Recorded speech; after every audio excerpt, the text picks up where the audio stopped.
This is Lowell, Massachusetts. They still fight in the Golden Gloves in Lowell, Massachusetts. And so we went down to get some of the flavor of the old days. But you see, they haven't had a Golden Gloves boxing match in New Hampshire for over 35 years. And the last young men to fight in the tournament at Manchester's Armory are now in their 50s or older. I started boxing in 1949. I boxed from 1957. Off and on. I was in the Korean conflict, so I lost 2 years of it. When I came home, I didn't box in 54, but I boxed exhibition. In 55, I boxed, and I won the Golden Gloves in 55. 56, I was getting old. And I tried it one more year in 57. That was more like a challenge. And that was it. That was the last of it. I got involved in 1956 at the age of 16. I had been working as an usher for a couple of years with Jimmy the Greek. Remember Jimmy the Greek?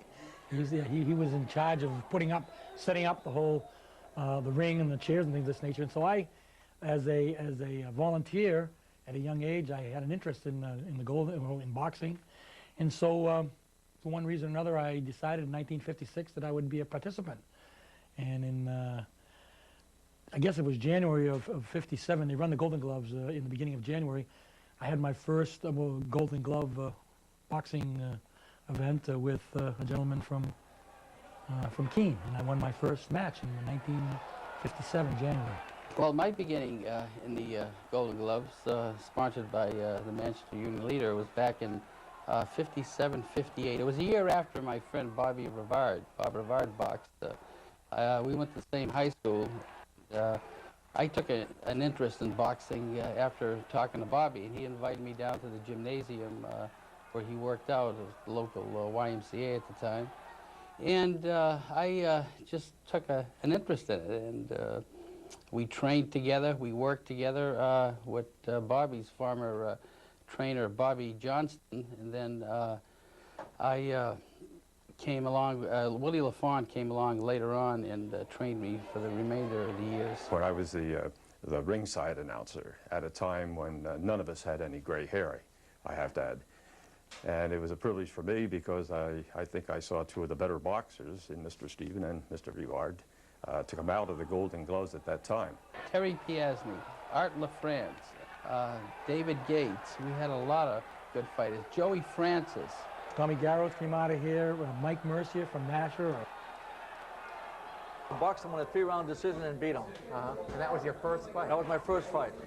My second fight, I fought a kid from the Marine base up at Portsmouth. I fought 2 Marines.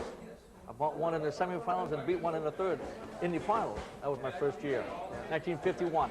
Unfortunately, most of the fighters that come from the Golden Glove team, okay, in the state of New Hampshire, most of them were novices. And when we began fighting, nobody knew the difference between a novice fighter and an open fighter.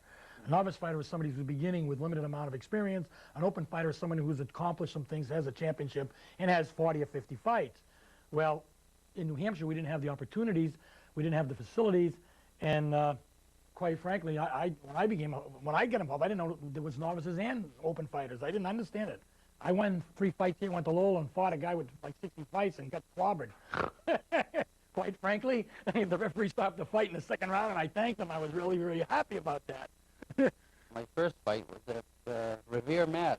Bobby and his dad took me down, and after training about 6 months with Bobby, I went into the ring, and we were supposed to be matched up an equal, to somebody equal your record.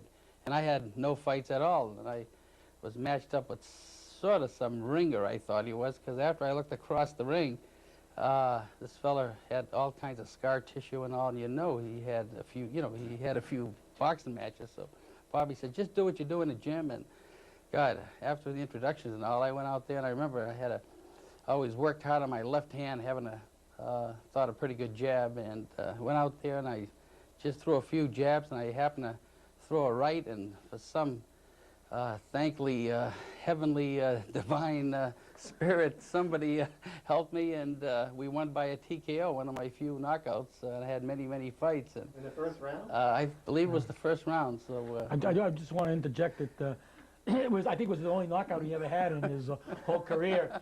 He was more like a Willie Pep that, you know, dazzled him with his footwork and his finesse, and you know, and pride, had a lot of pride in that. But he knocked this individual out in the first round. I said, Stephen, your first fight was your only knockout.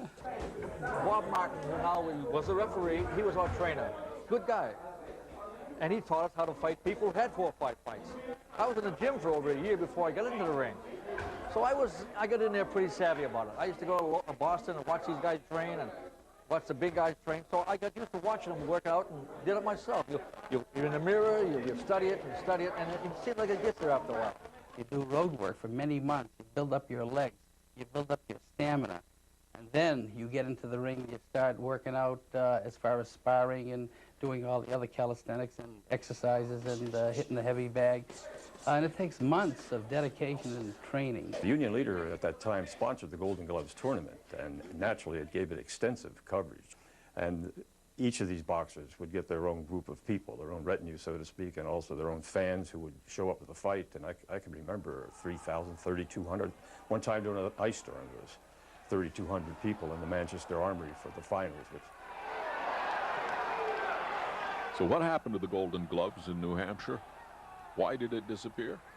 One of the things I think that probably pushed it over the edge was Bobby Stephen went down and clearly won a fight and received such a bad hometown decision that the youngster that he beat, I think it was Kirk. Yes, that was the featherweight. He didn't want to accept his robe. He didn't want to do anything. He wanted to give it Bobby. He himself was so disgusted with it. And when the publisher heard it, I can remember well because I was there, he said, "That's it." He said, "I'm not going to be held up anymore on this," and he discontinued the sponsorship of it. And so that was it, the end of the Golden Gloves in New Hampshire. Today, if you want to see the gloves, you got to go to Lowell. And as for the young men who last fought in the Golden Gloves in New Hampshire, the young men now have grandchildren and memories. It was fun. I got my first robe and my jacket, my shoes, and felt like $1 million. Like you won the world, you know. It was good. And today we don't have that. Maybe it'll happen one day. I don't know what the answers are.